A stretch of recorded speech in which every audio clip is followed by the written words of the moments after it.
everyone, I'm so excited. It is a sunny day. It's not a warm day. I know how I'm dressed, you might think it's warm. I've been filming this morning, so I need to put on some actual warm clothes, but it's sunny and that's good enough for me. It's a lovely Saturday. It is double points day. Double points, double stamps at Waterstones. So naturally, I had to go shopping. Okay, so I'm about to go shopping. There's a lot to do today. I'm just gonna have a general shop around town. I wanna just explore, look for cute things, whatever. And there's a little vegan market on, so I'm also gonna pop to the market, get some little foodie bits, why not? So I'm gonna get my tote bag and get ready. I only really wanna pick up a few books, but I have bought a lot of books recently anyway, like since my last book haul, so I'm gonna show them all when I get back. But I'll probably pick up maybe at least 4 books, I'm hoping, in Waterstones, because that will get me to my next card. And then I've got £30 to spend for free, so why not? So yeah, we're gonna go to the bookshop, wander around town, come back, haul. If you don't wanna watch me actually shopping, don't worry, you can check the timestamps on the video and in the description and just skip ahead to the haul where I'm sat down. But yeah.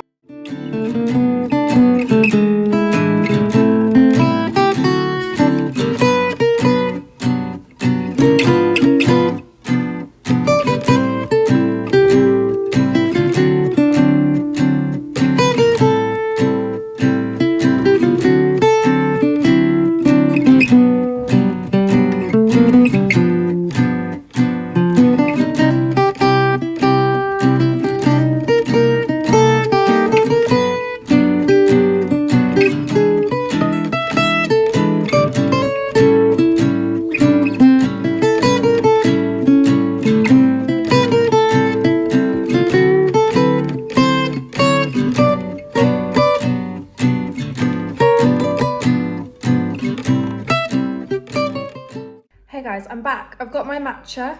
The vegan market was fun. It wasn't what I was expecting. I was expecting it to be like loads of people selling their own branded food and stuff that you could take home, but a lot of it was like eat then and there. I didn't really want anything that they were selling. And also it was incredibly expensive. Like a vegan cheesecake was like $6.50 for a slice. No.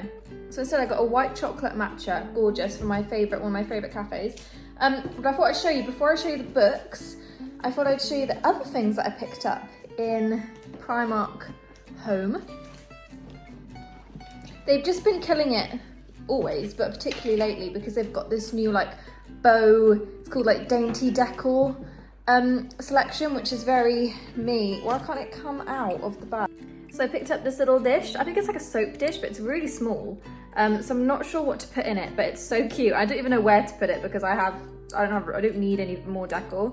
But like when I see things like this, I'm like, I have to keep it, because also what if one day I move somewhere else and then I want that one piece of thing? Like, yeah, okay, I might not have need for it now, but do you know what I mean? I will always be a bow girly. So I picked that up. Picked up some simple tea towels. Got these like, kind of just giving spring, this kind of light blue. And this bowl. I really like when bowls are like flatter, like this. And I just thought it was really aesthetic, so. I'm now gonna make my lunch, which is gonna be some eggs with my matcha, and show you what I bought. Guys, I have like basically over 20 books to show you right now. Let's just get straight in. Now I always caveat these haul videos by saying that I'm not a big fan of overconsumption. You might be like, well, that's ironic because you're showing us 20 books. When I do these hauls, it's sort of an accumulative haul of all the books that I've bought in the last, usually, few months. I don't do these too often, so that's normally what it is. And also, I'm a very fast reader. You know, I read about 20 books a month on average. So yes, I read a lot on my Kindle, but that means that naturally I kind of have to accept that I will be buying books quite a lot anyway. So although I have a lot of these books, it will only take me a few months to read these. It is not normal though to be constantly buying new things and constantly buying new books, and please do not feel like you have to. This is just a big cumulative haul, like I said.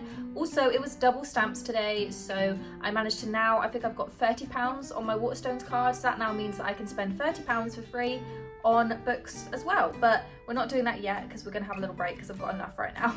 So anyway, let's get in with the books that I've bought today. And there's sort of a range. Most of these are romantasy or romance. I think I've got 2 fiction books. But yeah, I am in a fiction book club, so I do read fiction every now and then, a sort of general fiction and like contemporary and stuff like that. But it's not my favourite genre. My favourite is romantasy. But look, I love a classic, I love a non-fiction book, I love a book where I can maybe learn a bit more, or maybe it's got more sort of present cultural topics, and a thriller or psychological thing, you know, things like that. I like to break it up. I do think what's so great about reading is having loads of different things that you like and genres. And yeah, I mean, look, if you only want to read romantasy, do what you want, but I do think it's good to every now and then broaden it a little bit. Not that you have to read every genre, but for example, maybe just read a classic every now and then. I mean, there's some great classics that I recommend on my TikTok. Check out my TikTok if you want to see the ones that I recommend, because there are some good ones out there. My favourite book in the world, ever favourite book, is Dracula. Look, I'm a fantasy girly, so that's obviously where it began, but that has always been my favourite book. I am gonna collect all of the special edition Draculas, because there's so many special editions. I'm now gonna make it like another hobby, is to collect all of the, or as many as I can, Dracula special different edition hardcovers, as many as I can. So they're quite expensive, but you know, slowly I will get there. Anyway, right, some books I bought today. I started with A Darker Shade of Magic by V.E. Schwab. Now, I read Invisible Life of Addie LaRue by her and loved it. It was so much fun, it was gorgeous, and for me, really, the main reason I loved it was the prose was so beautiful and romantically done. Now, I don't know whether she purposely made that more romantic because it was a romance book. This, I'm not sure. Maybe the prose will be similar, maybe it will be a bit more simple. But honestly, Invisible Life of Addie LaRue was poetic. So that made me realise what a great author and writer V.E. Schwab is. So I've been waiting to get one of these for the longest time, but this, I believe, A Dark Shade of Magic, she's got a few series. She's got a Dark Shade of Magic series, Near Witch, she's got the Vicious series, This Savage Song, The Archived, Gallant, Fragile Threads of Power. I've been told that this is like the best one to start with, so I've been waiting for ages for this to come into Waterstones, and finally today it did, so very excited for this one. Kel is one of the last travellers, magicians with a rare ability to travel between parallel universes connected by one magical city. There's Grey London, without magic and ruled by the mad King George III, Red London, where magic is revered, and where Kel was raised alongside the heirs to the Empire, White London, where people fight to control the remaining magic and magic fights back, and once there was Black London. Oh, okay, so this is kind of like urban fantasy, but also kind of historical. I guess it's more historical fantasy set in London. I honestly didn't even look into this. I was just like, it's written by this woman, I love her writing, I'll buy it. But yeah, that's really cool. Okay, love a London setting. Similarly, on a sort of historical fantasy note, I picked up The Assassin's Apprentice. Look, my favourite genre of fantasy, if it's not romantasy, more general fantasy, is historical fantasy and medieval fantasy particularly. Look, I loved Throne of Glass particularly because it had that older vibe of it feeling like it was set so long ago, whether, you know, ACOTAR felt a bit more modern. Like, if the character's wearing leggings, I'm not as crazy about it. I'm not really an urban fantasy girly as much, so I love a medieval setting. I want to feel like I'm drinking beer out of a tankard. I want to go to a pub and have a bard playing. You know, I basically want The Witcher. We all know that I love The Witcher, okay? And this, I've seen every time I go into Waterstones, it's always on like the popular table, but I never really see anyone talk about it, but it's always there, and I thought, okay, I need to pick it up. So, the kingdom of the Six Duchies is on the brink of civil war when news breaks that the crown prince has fathered a son and is shamed into abdication. Oh, Charles' name is Fitz, and he is despised. Raised in the castle stables, only the company of the king's fool, the ragged children of the lower city and his unusual affinity with animals provide Fitz with any comfort. To be useful for the crown, Fitz is trained as an assassin and to use the traditional magic of the Farseer family, but his tutor is determined to discredit and kill him. Fitz must survive, for he may be destined to save the kingdom. Okay, so we're getting Throne of Glass vibes already. A man is forced to be an assassin. Okay. I think this is a series, isn't it? This is like a fairly long series, but this is obviously, yeah, more traditional. Oh, it's a trilogy. Okay, he's got a lot of books, this guy. Robin Hobb, or it might be a woman, I don't know, but they've got a lot of books. Okay, cool. Well, yeah, it just looks like my sort of vibe. I feel like on a rainy day particularly, it's just fun. Yeah, I just love the medieval fantasies, I really do. And I feel like you don't get a lot of medieval romances. But every now and then go back to this one. So yeah, I doubt there's much romance in this. If there is, then great. But that's fine. I'm going into it expecting not much romance. Most of the books that are on like the fantasy tables and Waterstones now I have read, so I'm trying to like actually finish them off now because there's only a few on those tables that I haven't, and I'm like, right, I gotta just do it. Then I have A Fate Inked in Blood. Now I prefer the hardcover version of this book. It's a really gorgeous hardcover, but I know that the second book has recently come out, so that will be hardcover, and it will be annoying if I do really like it to get the second one. But look, paperbacks are cheaper and easier, so I thought, screw it. It's double stamps, let's get it. Anyway, this is the Waterstones exclusive edition, so it's just got black sprayed edges. But all I really know about this is that it's Vikings. I've read Danielle L. Jensen before. I've read the Bridge Kingdom duology, which she did, and really, really enjoyed it actually. The second book, not so much, but I really enjoyed it. So I was been waiting to get this one basically, and it was there in paperback in this new edition. I thought, yeah, let's do it. Trapped in an unwanted marriage, Freya dreams of becoming a warrior and of putting an axe in her controlling husband's back, but those dreams become a nightmare when he makes a deal with their fanatical ruler and she's forced into a fight to the death. To survive, she must reveal her biggest secret. She possesses a drop of a goddess's blood and magic that will unite their nation beneath the one who controls her fate. Okay, but the greatest test of all may be resisting her forbidden attraction to the son of her enemy. Yeah, I want a forbidden romance. Okay, yeah, I want enemies to lovers. Yeah, okay. Look, a lot of these books, I hear rough things about like, oh, it's got Vikings in it. Okay, I already want to read it. But like, that's why I like not reading blurbs until I actually get it. And then I'm like, oh, exciting. Then also today, on another note, I picked up a non-fantasy. I picked up a general fiction book. And you might judge me for buying this. And if you do, that's okay. That's okay, I'm judging myself a little bit. Yeah. I picked up My Year of Rest and Relaxation. Now, this was talked about in like 2020, like ages ago. When did it first come out? Yeah, it came out in 2018. So yeah, so this was talked about back then. And everyone at first talked about how good it was and how much they liked it. And like everyone on BookTok was buying it, and it was in Urban Outfitters. Like it was like everywhere. It was very mainstream. Everyone had read it. And then suddenly everyone changed their minds and everyone was like, what? This book was so bad. Like, why did people like it? I actually read up at the plot of this book at that time, so I kind of roughly know what happens, or at least I know the ending. But I still remember thinking, but I'm still intrigued to read how that all happens. I know what happens, but I still wanted to see how it's written and blah, blah, blah. Like, you know what I mean? I want more details. I can't remember exactly. From what I remember, without looking at the blurb, it was like a girl is depressed in New York, and then she thinks, right, I'm gonna take something. I can't remember what she takes, but essentially she has a year like being asleep or half asleep or something like that.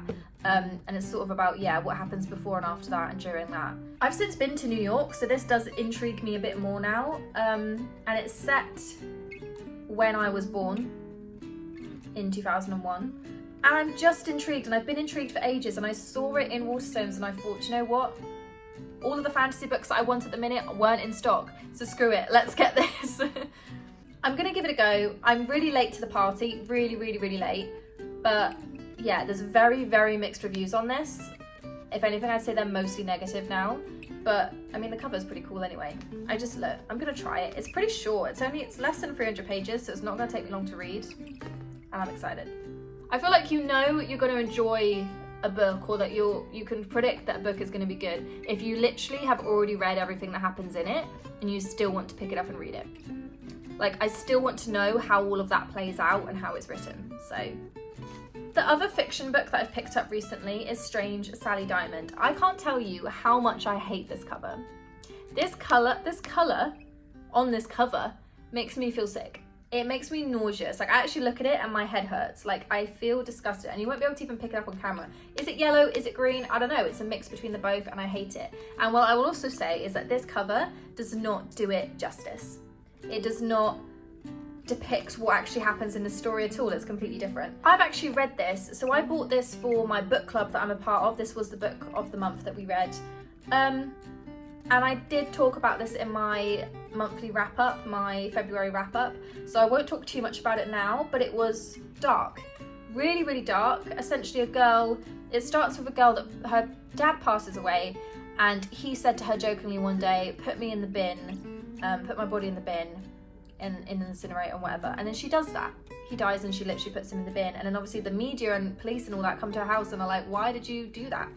And it's really hard to describe. I was talking about this at the book club literally a couple of days ago, and it was like, I enjoyed reading it, but the subject matter wasn't fun, if that makes sense.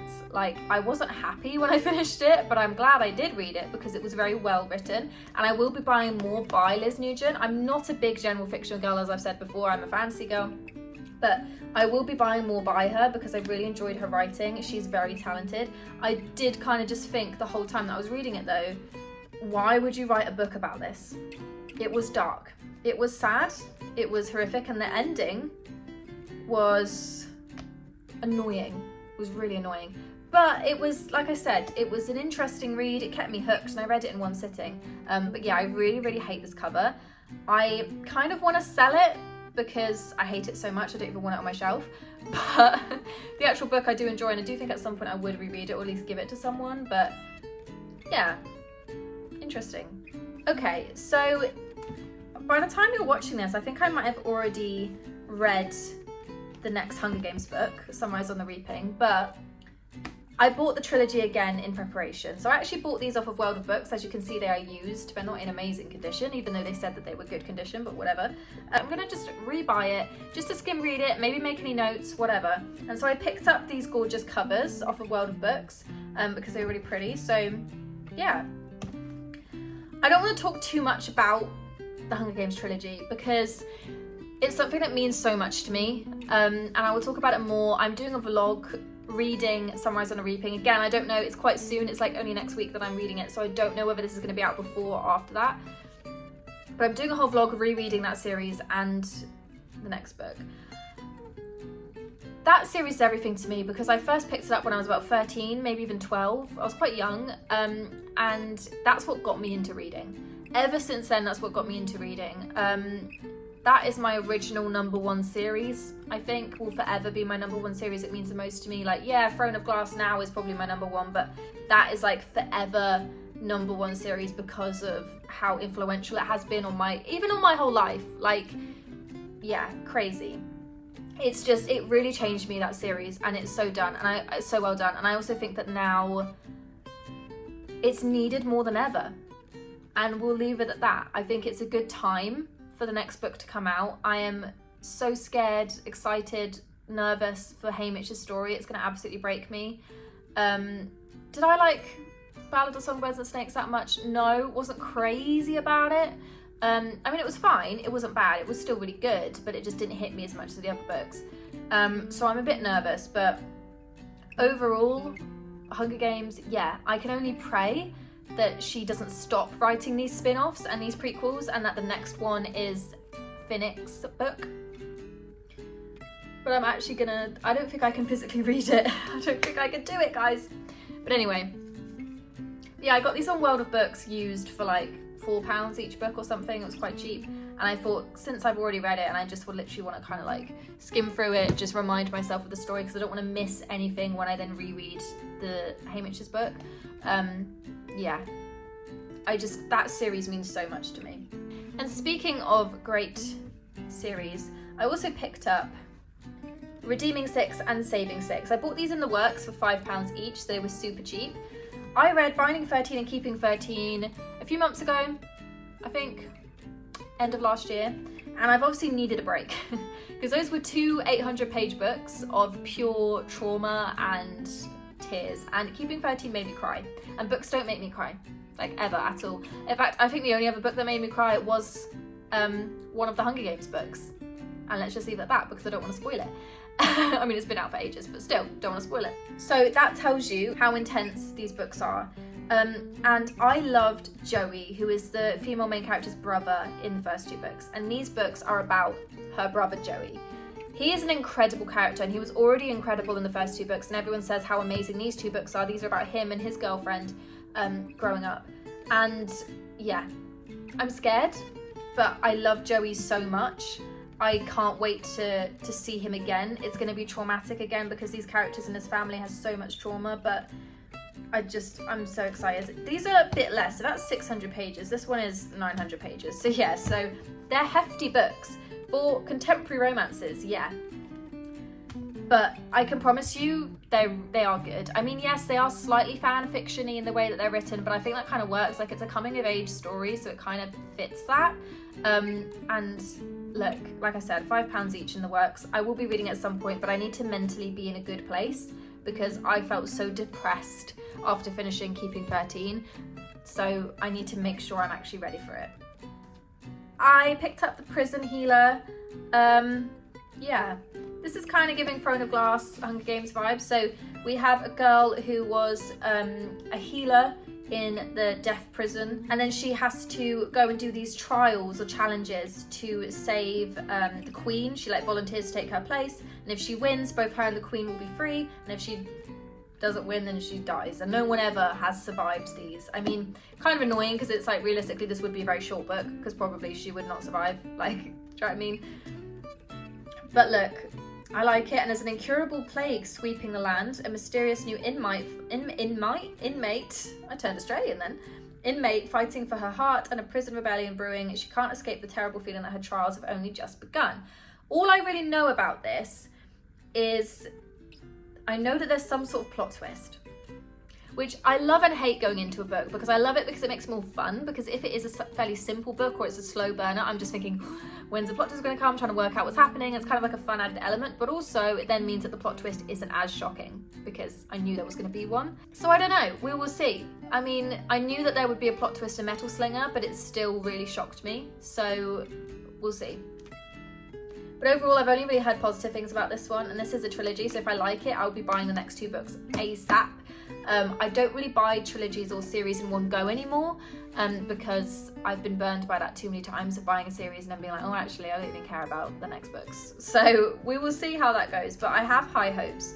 In the works, I picked up the Baby Dragon Cafe. I think this is just like a cute kind of cozy fantasy. I picked this up after I finished Onyx Storm, so it felt like I wanted like a calmer dragon story. When Saphira opens her cafe, I can't speak, her cafe for customers of pet baby dragons, she isn't expecting it to be quite so hard to keep the fires burning, but her young dragon patrons keep incinerating the furniture, which means selling coffee isn't covering her costs. Local heartthrob Aiden is a gardener, though his disobedient baby dragon is a major distraction from his beloved plants. However, Saphira's cafe gives him an idea. He'll ask Saphira to train his dragon and pay her enough to keep the cafe afloat. Okay, so we've got a cute little romance happening, and happy-go-lucky Saphira and gorgeous but grumpy Aiden. So we've got grumpy sunshine trope, romance, and everyone has baby dragons. I mean, that's a world that I'd love to be in. This was like £2 in the works. Let's give it a go. Should be fairly cozy. Yeah, nice little palette cleanser, I feel like that will be. Then I've got 2 books by Chloe Gong, which, look, if I don't like her writing, then I'm a bit screwed. Because, oops. I picked up these Violent Divides. I wanted this for ages. I've wanted this because I am a Shakespeare girly, okay, down to my core. Look, I love fantasy and stuff, but like I said, I'm a classic girly, and I like Shakespeare, and I like poetry, okay? There's these different sides to me. I like a fantasy smut, I also like classics. And this is kind of like a spin-off of that. The year is 1926, Shanghai hums to the tune of debauchery. A blood feud between 2 gangs runs the streets red, leaving the city in chaos. Juliet is the proud heir of the Scarlet Gang. Roma is the prodigal son of her greatest rivals, the White Flowers. So as you can see, we've got a Romeo and Juliet retelling. When a deadly madness strikes gangsters on both sides, the people start to whisper of a contagion and a monster in the shadows, and as the deaths stack up, Juliet and Roma must set their guns and grudges aside and work together. So we've got slight urban fantasy, but it's 1926, so it's not like modern, but it's a city-based fantasy. Kind of mafia vibes, you know, gang vibes, and I've never really read a book like that. I'm not a dark romance girly, so this is kind of giving more of a dark romantasy, and I like that. I'm in the mood for that. I also bought this off World of Books, so it's a bit yellowy, but never mind. Really cheap for like £3 or something. So yeah, I'm excited to try this one out. Actually, I think I got this for free because on World of Books, if you buy 4 books, not all of them, but some of them, if you buy 4 books, you get one of them free. So I bought the Hunger Games trilogy, and I was like, well, I may as well pick up a 4th book then because it's free. So I think this one was free. But anyway, that's cool. Sounds right up my alley, to be honest.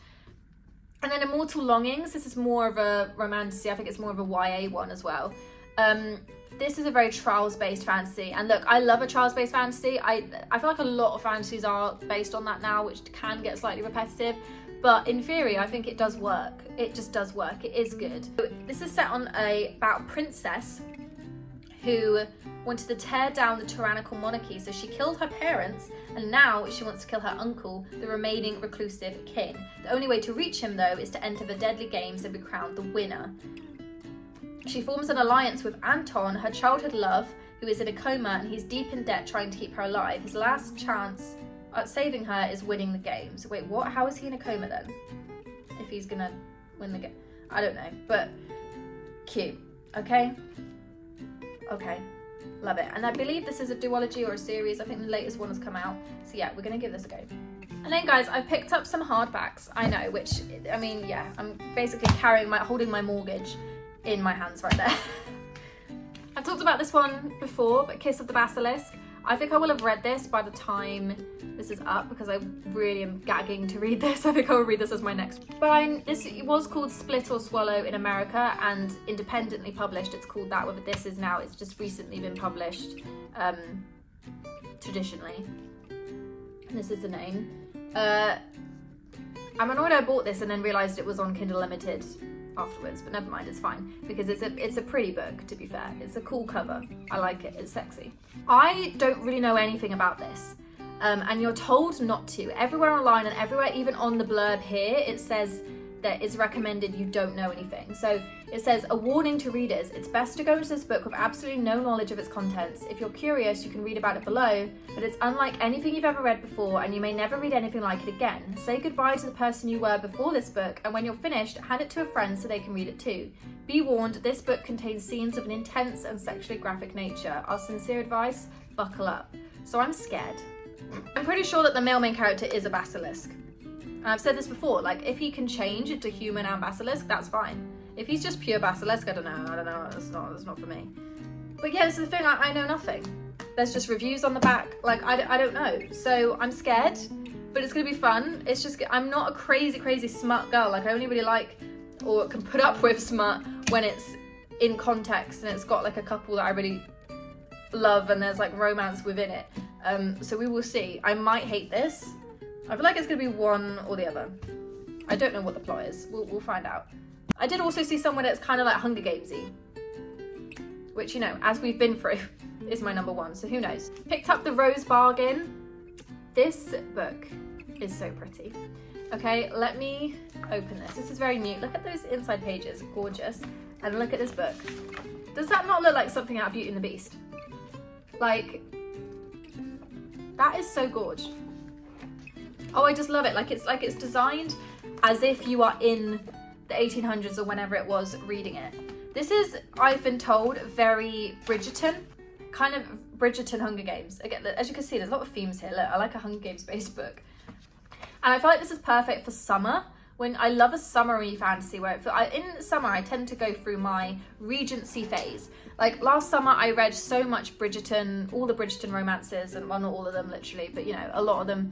I rewatched Bridgerton then. I like a Regency romance in the summer and spring because it just feels like it fits them with all the flowers, and I want to go to Kew Gardens and read this. Like, it's just pretty. The season is officially open and high society girls line up to bargain with the immortal queen for qualities that will win them suitors. Lady Ivy plans to use her bargain to uncover the truth about what happened to her beloved sister, whose mysterious disappearance and reappearance means the Benton family, her family, have been cast out by polite society. But instead, her season arrives with a shocking twist. The Queen announces a competition to win the hand of her Fae son, Prince Bran. Marrying the prince is a prize that could save her family from ruin. Yet, every glittering Fae deal has a rotting heart, and amidst lavish balls, vicious competitions, and a dangerous alliance with the prince's irresistible brother, Emmett, Ivy realises that at the centre of this contest lies a dark plot that could destroy all of England. Okay, this is like everything that I want in a fantasy book. Okay, we have a Regency romance. This is set in England, 1848. Okay, so we have a Regency springy summer romance. Love it. We have Fae, okay, and we have two brothers, and I will leave that at that. I don't know if this is going to be like a love triangle, or if there's going to be like an obvious choice, if it's going to be more of a powerless thing, or if this is going to be like a why choose. I don't know. We will find out. That's all I know. But I'm so excited for this. Oh my god, it's not even that long. It's like under 400 pages. I cannot wait. I need to read this on a sunny day because I actually really want to read this very soon, but I want to save it for summer, but also I need to read it. Okay, this is like everything I want. I like a court fantasy, I like historical fantasy, I like a love triangle or something like that. As long as there is yearning, I will like it, and this sounds like there will be yearning. And like, look, there's kind of, yeah, it's like a Bridgerton competing to marry the prince. I mean, yeah, it's kind of like The Selection as well, and The Selection is another series that I loved when I was younger. Then we have The Rebel Witch. This is the second book in the Crimson Moth duology, or the Heartless Hunter duology, it's called in America. The Crimson Moth was really fun. It was about a witch and a witch hunter, and I don't really need to tell you anymore because that kind of tells you everything. So it was an obvious enemies to lovers, and although it was fairly predictable in where that's going to go, I mean, there's only so many things you can do with a witch hunter plot and trope. I really enjoyed it, and I really liked it, and I really liked the two main characters, and their dynamic was amazing. And I've been waiting for this book. It came out last month, and I picked it up straight away. I'm going to just quickly read the end of the first book so I can get back into the world and then read this one. I've heard really good things about it. Really good things about this second book. And I'm pretty sure it ends happily and like all well because it's a duology. So I'm happy about that, okay? Because I want it to end well, but I don't also know what's going to happen. Like, I don't know how it's going to end well, but I know it will. I'm just very excited to start this and get back into it. It's a classic enemies to lovers. If you want a simple enemies to lovers that's going to get you into a proper romantasy without anything too crazy out there, it's kind of predictable, but it's still fun, then that duology is for you. And finally, I've left the most beautiful book till last, and this is Cruel is the Light. Now, already this is a gorgeous cover with this art. Now, a lot of people don't like people on the covers. I actually do when it's like a drawn person. It's just like when it's a picture of a person I don't like. But let's just show you the sprayed edge, okay? Because this is gorgeous. How beautiful is that? I saw this in Waterstones and I was like, I had this on my radar. I knew it was coming out soon. This is a brand new book. And I thought, but I often don't buy books when they're brand new, unless it's like a, you know, in a series, because I'm like, hardback's so expensive. But this was just so gorgeous, I couldn't not. Huge, look how detailed that map is there. Okay, the actual book itself, that's pretty. Okay, so we've got a blue book and it's got this on it, which I don't know what that means. Let's read the blurb and get some context. They say love conquers all, but can love win in a war between demons and exorcists, or will it just tear them all apart? Oh, that's cool. Okay. A brutal war between demons and humanity has raged across Europe for over a century. At its heart are two elite soldiers, Celine, a powerful exorcist trained at the prestigious Vatican Academy, and foot soldier Jules, who is unrivaled in battle. When their paths cross, despite initial distrust, then unwelcome attraction, Jules and Celine discover a terrible secret at the heart of the Holy Vatican City. Soon, Jules is forced to question everything he's ever known, and Celine, unable to ignore her growing feelings for Jules, must make an impossible choice between love and duty. Okay, love it. Oh, look at the top as well. That is so pretty. Oh my gosh. Oh, it's just gorgeous. So this is set in the Vatican City. So this is sort of urban fantasy as well. So it's sort of set there. See, look. My thing with urban fantasy, I'm very specific. So I struggle when it's an urban fantasy that is set now or in the future, and it's got sort of, I don't know, like guns and very modern technology sort of thing. Like if they've got smartphones, it's not the vibe for me. But if it's just an urban fantasy that is just set kind of now and somewhere else, like somewhere like Italy, that's really cool, like this one, then I like it. Like Crescent City, I could kind of get on a little bit better with, but it was, I don't know, it just didn't hit the same as other ones. It's just not the vibe. But this sounds like something I'll like. I love Italy. Vatican City is an incredibly interesting setting. So yeah, I'm excited. Oh, and it has a thing by B. Fitzgerald, who I went to a reading by her, and she was really cool, and she signed my book. Anyway, I just can't get over how beautiful that is. I mean, yeah. I do love a sprayed edge, and oftentimes I think, look, if I was going to buy that book anyway, I may as well buy it when there's a sprayed edge, because like that's the same price as the normal hardcover, so let's get the pretty one instead. Okay, that is all the books I've bought recently. I have so many to read. I don't know what I want to read next. I feel like Kiss of the Basilisk, My Year of Rest and Relaxation, but that's pretty short, so I can read that in one sitting, and The Rose Bargain, but I think I want to save The Rose Bargain. Oh, I don't know, but then also Rebel Witch I want to read because I want to finish that duology. Oh, I just don't know. Anyway, thank you for watching, guys. Oh, I was going to tell you briefly actually about audiobooks that I've bought recently. So Kindle, I've not really bought anything recently because I tend to just use Kindle Unlimited. I think on my Kindle though, I have bought Tempest of Tea, which I don't know much about, but I think it's more of like a cozy fantasy. That's exciting. And A Werewolf's Guide to Seducing a Vampire, which I actually bought ages ago in like autumn and then just I haven't read it yet. But I need to. But that feels like an autumnal book, so like a Halloweeny book. So I'm annoyed I didn't read it then, but whatever. I'll read that at some point.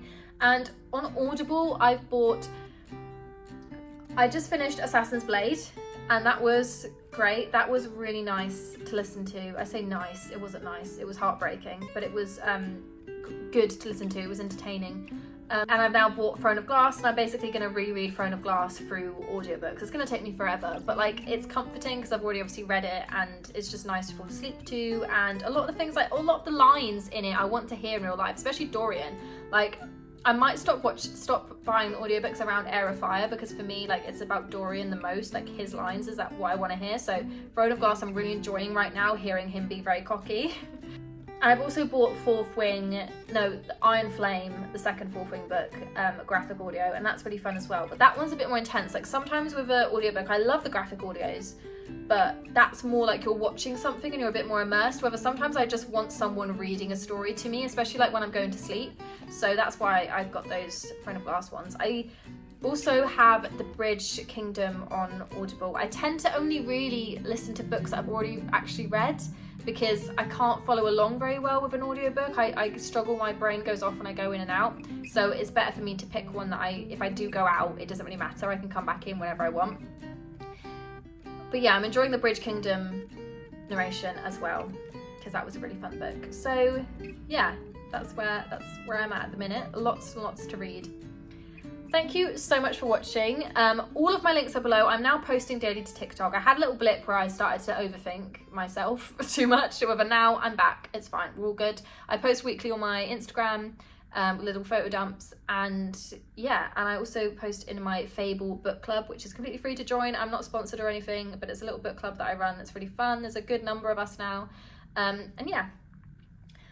I hope you enjoyed. Please let me know if you've read any of these books. No spoilers, please, but tell me what you thought. And yeah, I will see you very soon. I have some vlogs coming up. I'm excited. I mean, yeah, lots and lots of fun books to read at the minute. I will see you soon. Bye.